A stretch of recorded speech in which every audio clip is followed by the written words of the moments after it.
YCP party వాళ్ళకి పాపం బాగా డిప్రెషన్ అయిపోయినారు వాళ్ళు. అసలు వాళ్ళు ఎందుకు అరిస్తా ఉన్నారో అర్థం కావట్లే, ఎందుకు ఎగడుతా ఉన్నారో అర్థం కాదు, ఏది అడ్డుకుంటా ఉన్నారో అర్థం కాకుండా అడ్డుకుంటా ఉన్నారు, ఏం మాట్లాడాలో అర్థం కాకుండా మాట్లాడుతూ ఉన్నారు. ఎందుకు ఇట్లా మాట్లాడాల్సి వస్తుందంటే నిన్నటి రోజు ఆయన అసలు కళ్ళు తాగినాడా లేకపోతే వాళ్ళు పార్టీకి సంబంధించిన గంజాయి అమ్ముతారు కదా, వాళ్ళు ఏమన్నా గంజాయి ఏమైనా ఇచ్చేస్తున్నారని తెలియదు. ఎందుకు అట్లా అరిస్తున్నాడు అసలు అర్థమే కదా. అమరన్న గారు ఏమో మాట్లాడేసినట్టు, ఇంకేమో కబ్జాలు అయిపోయినట్టు, ఇంకేమో దోచుకున్నట్లు, అసలు ఏమేమో మాట్లాడుతున్నాడు ఆయన. నువ్వు నిజంగా మొగోడైతే నేను ఏదో వాగినావు కదా అక్రమాల గురించి, ఇక్కడ చర్చ ఎదురుగా అంగుళ్ళు అక్కడి నుండి పెట్రోల్ బంక్ దగ్గర అయితే మొగోడైతే నన్ను తొలగించే జేసీబీ తీసుకురా. నన్ను అన్నావు కదా ఏం పీక్కుంటారో పీక్కోనే, దీని పీక్కును విషయాన్ని తీసుకొని వస్తే కాంకర్ మిషన్ ని అక్రమంగా లాక్కునింది ఎవరని చెప్పి నేను ఈ పత్రికా విలేకరుల సమావేశంలో అడుగుతా ఉన్నాను.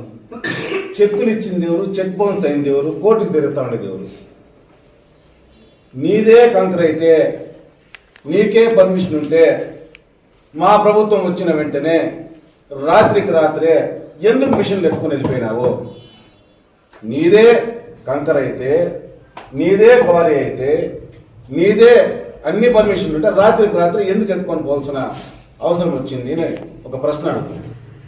మా ఎమ్మెల్యే గారిని, మా నాయకుడిని విమర్శిస్తే ఈ డోరు చూసుకొని అయితే ఊరికే ఉండి. అయ్యా వెంకటేగౌడ్ గారు, మా నాయకులు అమరన్న గారు గ్రామ స్థాయి నుంచి సర్పంచ్ స్థాయి నుంచి మంత్రి స్థాయిగా వచ్చిన రోజు కూడా ఏ ప్రతిపక్ష నాయకుడిని అమర్యాదగా మాట్లాడడం కానీ, ఎక్కడ నువ్వు నువ్వు నువ్వు అని సంబోధించడం లేదు.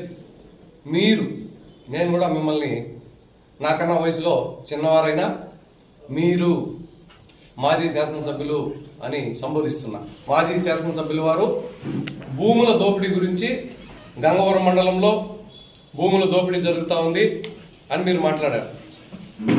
చెప్పండి, ఏదైనా మీ దగ్గర ఆధారం ఉందా?